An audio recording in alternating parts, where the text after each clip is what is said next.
지가 늦은 거잖아. 예. 사실은 근데 내가 잘못했으니까 이거는 뭐 그럴만했다. 아니죠. 그랬는데 화가 났어. 우리는 닥터 프렌즈. 안녕하세요, 닥터 프렌즈입니다. 네. 네, 오늘 또 저희가 몰디브 저희 신혼여행에 이제 와서 또 유튜브 촬영을 하고 있습니다. 와, 신랑이다. 신랑이다. 어쨌든 또 온 김에 저희가 항상 또 저희끼리 몇 번 같이 놀러 간 적이 있잖아요. 놀러 가면 그때 항상 한 번씩 촬영했어요. 찍어요. 네, 모인 김에 또 찍는 거죠. 네, 왔으니까. 또 오늘 진생이한테 모인 김에 또 감정 얘기에 대해 또 이야기 해준다고. 맞습니다. 그래가지고. 예. 얘기, 감정 얘기는 진짜 많이 들었었는데. 네. 네. 근데 감정 얘기를 왜 쓰는 거예요? 제가 진짜 많이 들어봤거든요. 그게 사실 난 정확히 뭔지도 모르겠어. 아까 감정 얘기가 뭐야? 일단은 뭔지를 먼저 얘기하는 게 나을까요? 아니면 뭔지부터. 뭔지. 그냥 뭔지 모르면서. 일단은 감정이게 뭐냐면 내 감정을 기록하는 거예요. 그러니까 일기는 다들 알잖아요. 얘기는 알죠. 그날 있었던 기분이 일. 나쁘다. 기분이 좋다. 뭐 약간 그런 식으로 우울하다, 슬프다, 씁쓸하다. 불안하다, 화가 났다, 행복했다 이런 감정들. 근데 우리가 가만히 보면 초등학교 때 얘기 뭐 기억 안 나시겠지만 네. 하면 뭐 오늘은 뭐 철수랑 뭐 뭘 했다, 오늘 뭐 수업 시간에 뭘 했다, 뭐 다음부터는 그러지 말아야겠다고 생각했다, 뭐 이렇게 끝나는데 그런 것들이 맞죠. 예, 사실 이 감정 일기는 물론 그런 어떤 생활, 일상을 기록하는 것도 좋지만 그걸로 인한 어떤 감정을 사실은 기록하는 게 좀 더 중요합니다. 왜 그러냐면 진료실에서 환자분들께 이제 감정을 여쭤봐요. 그분들이 어쨌든 힘든 게 있어서 병원까지 그치, 왔을 거 아니에요? 힘드니까. 근데 감정을 여쭤보면 대답을 못하는 분들이 한 90% 이상입니다. 감정을 어떤 건지 몰라서. 그쵸? 기껏 용기를 내서 오셨지만 이게 정말 가야 되는지 안 가야 되는지도 잘 모르겠고 헷갈리시는구나. 뭔가 힘든데 이 감정이 도대체 뭔지 치료할 만한 감정인지 아니면 남들도 다 느낄 만한 건지 그 정도도 좀 잘 모르고 심지어 병원을 계속 몇 개월씩 다니는 분들도 이번 한 주 어떻게 지내셨냐, 기분이 어땠냐 그러면 어떤 팩트에 대한 얘기는 막 술술 나오시죠. 근데 그 감정에 대한 얘기를 좀 잘 모르는. 그러니까 어떻게 보면 그거랑 똑같아요. 당뇨병 환자분이 자기 혈당을 잘 모르시는 거. 인슐린을 이제 농도를 조정하려면 네. 이제 당뇨 수첩에 혈당인지 같은 걸 좀 기록을 하시잖아요. 네, 그렇죠. 근데 그래야죠. 그렇게 하면 이제 내분비내과 의사가 보고 뭐 이번 인슐린을 조금 더 올려야겠다, 내려야겠다, 뭐 저혈당이 있다, 뭐 아니다, 뭐 그럼 약을 바꾸거나 뭐 식단 관리 이번에 잘하셨다, 뭐 이런 걸 알 수 있지만 사실 감정을 모르는데 정신과에 계속 오신다는 건 사실 의사 입장에서는 이게 좀 많이 진료하기 어렵고 또 환자분도 이게 좋아지는 건지 나빠지고 있는 건지 그대로인지도 알기가 어렵기 때문에 의사들이 진료실에서 감정 얘기를 많이 권합니다. 그러니까 감정 얘기가 뭐고 왜 써야 되는지에 대해서 지금 말씀해 그쵸. 주셨네요. 그러니까 감정이 우리가 이렇게 생각하시면 돼. 내 감정을 관심을 갖고 내 감정을 알아챈다는 건 어떤 의미냐.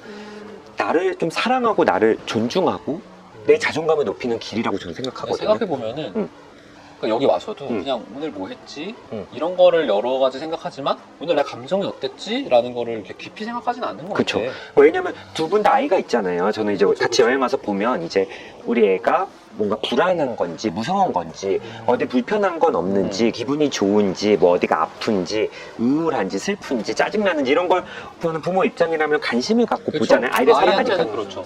그래야 이 아이가 뭘 필요로 하고 뭐가 불편하니까 뭘 도와주고 할 수 있는 건데 그거를 나한테 적용시켜 보면 내 감정을 뭔지 내 스스로 알아차려야 뭘 해야 될지 알겠구나. 알고 나에 대한 관심을 기울여야 나를 사랑할 수 있지. 그치. 내가 진짜 사랑하는 사람이 생기면 이 사람이 지금 기분이 어떤지를 되게 예민하게 보게 되잖아. 그쵸. 감정얘기 기록한다는 건 저는 그런 거에 좀 첫걸음이라고 생각을 많이 해요. 그러니까 우리가 일하는 세포라는 드라마, 뭐 웹툰 봐도 많이 느끼잖아요. 우리 머릿속에 여러 가지 세포들이 막 있어가지고. 그 세포들이 다 나를 위해서 일을 하고 열심히. 유미의 세포들 말하는 거죠? 그쵸, 유미의 세포들. 유미의 세포. 그래서 숭아 해달라네요. 걔네도 열심히 하지. 드라마랑 웹툰이나. 걔네도 열심히 해. 걔네도 열심히 하지. 다들 열심히 하지. 걔는 감정은 아니지만 열심히 해. 백혈구 세포 열심히 하지. 네, 뭐그 유미 세포들 보면 어쨌든 유미를 위해서 이 세포들이 최선을 다하지. 그러니까 나도 내 감정에 조금 더 귀를 기울이는 게 사실은 되게 좋다. 웬만한 정신과 의사들은 이제 감정 얘기를 대부분 많이 권유를 할 텐데요. 평상시에 내 감정이 어떤지 잘 모르고 감정을 많이 억압하는 사람들한테 쓰면 굉장히 좀 좋은 거고요. 대부분의 현대인이 이럴 것 같긴 해. 맞아요. 대부분의 성인들이 이럴 것 같아요. 맞아요. 내가 제일 뒷전으로 되는 경우가 많아. 그쵸. 사실 회사나 이런 데 가면 일이 돼. 혜리 술 들고 어. 어디 간다. 술 들고 어디 간다. 어디 가는데 우리 감독님 술 들고 어디 간다. 감정을 잘 하시는 분. 나 지금 술 마시고 싶은 감정이야. 갑자기 딱 이따가 뭐 깨닫고 가셨어 지금. 여기서 촬영을 하는 게 약간 놀러와서 촬영하는 게 짜증난다. 짜증이 난다. 어, 화가 난다. 그래서 걱정했다. 양주를 왼손에 들고 문 들고 나가셨어요. 주니어 거 블랙 라벨을 들고 나가셨어요.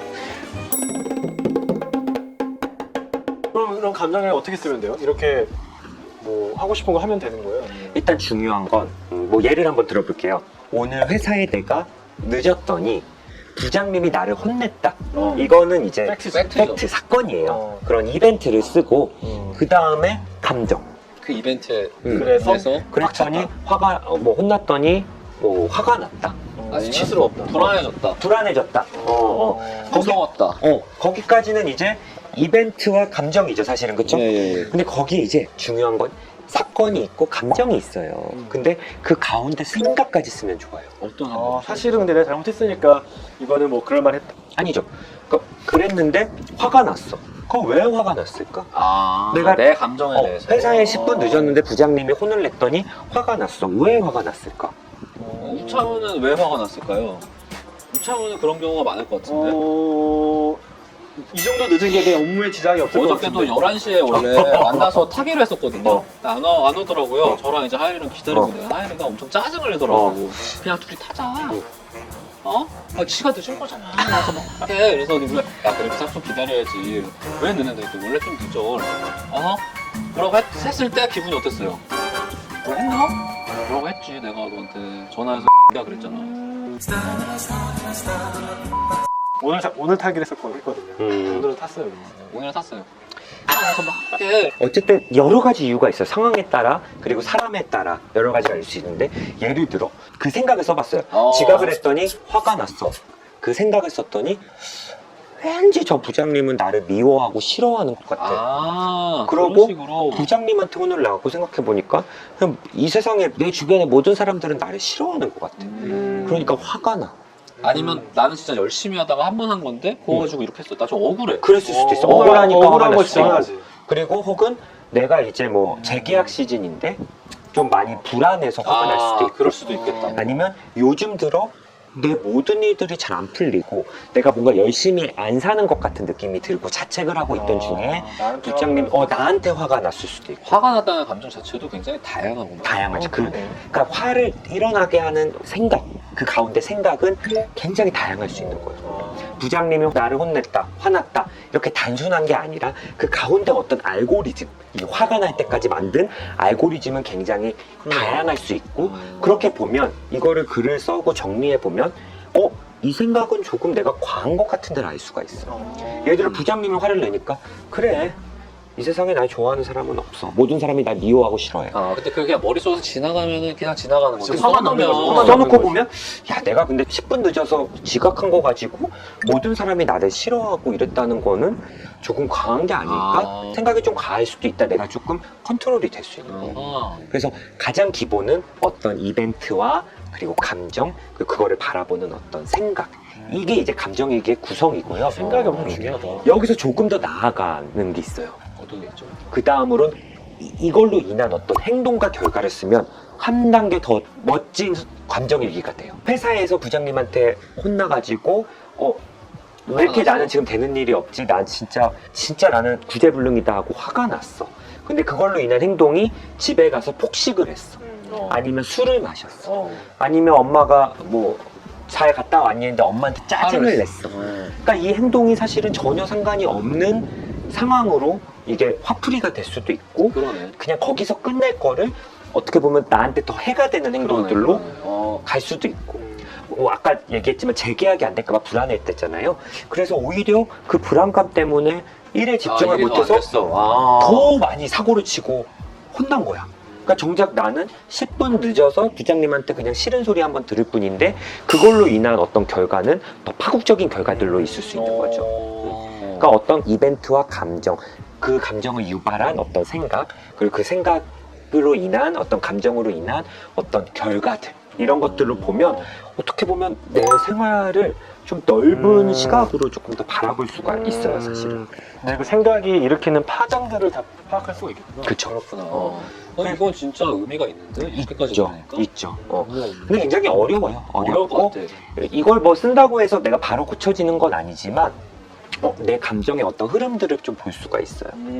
그리고 요즘 들어 내가 컨디션이 좀 나빠지고 있다, 뭐 좋아지고 있다. 내가 기록을 하다 보면 그런 것들이 좀 보이거든요. 그러네. 그것도 보이겠다. 그래서 굉장히 저는 중요한 기록인데? 예. 한 번쯤은 좀 감정 얘기를 해보시면 좋을 것 같고요. 스벅 다이어리 이런 거 우리가 많이들 모으시잖아요. 그쵸, 그쵸. 거기에 뭐 캘린더만 또 쓰지 마시고 이런 다이어리도 조금 적어보시면 좋을 것 같고, 닦고 할 때 예. 한번 감정일기도 해보시면 그쵸. 요즘은 뭐 좋은 앱들도 많이 나와 있으니까 그런 걸로도 좀 해보시면 좋을 앱들도 것 많으니까 같고. 해보시 편하긴 하지. 맞아요. 그리고 뭐 인스타그램에 비공개 계정으로 쓰는 저 환자분들도 있더라고요. 자기만 보는. 그리고 쉽게. 그리고 그날 뭐 어떤 사진과 함께 글을 쓰시는 분들도 있더라고요. 거기에 조금 더 추가되면 이제 이거는 뭐 정신과 환자분들한테 말씀드리는 건데 뭐 어떤 수면이라든가 그리고 오창호 선생님 같은 경우는 이제 식단 일기. 이런 것까지 좀 조절을 하면 정신 건강에는 굉장히 좀 도움이 되는 그러겠네. 어떤 자기 관리 습관이 되지 않을까 생각이 좀 듭니다. 네. 부모님과 굉장히 쓰면은 도움이 되겠네요. 그럴 것 같습니다. 어쨌든 또 몰디브에서 이제 닥터프렌즈 촬영을 하고 있고요. 또 저희 한국 가서도 또 콘텐츠 열심히 찍을 테니까 구독과 좋아요, 댓글과 알림 설정 부탁드립니다. 예, 감사합니다. 감사합니다.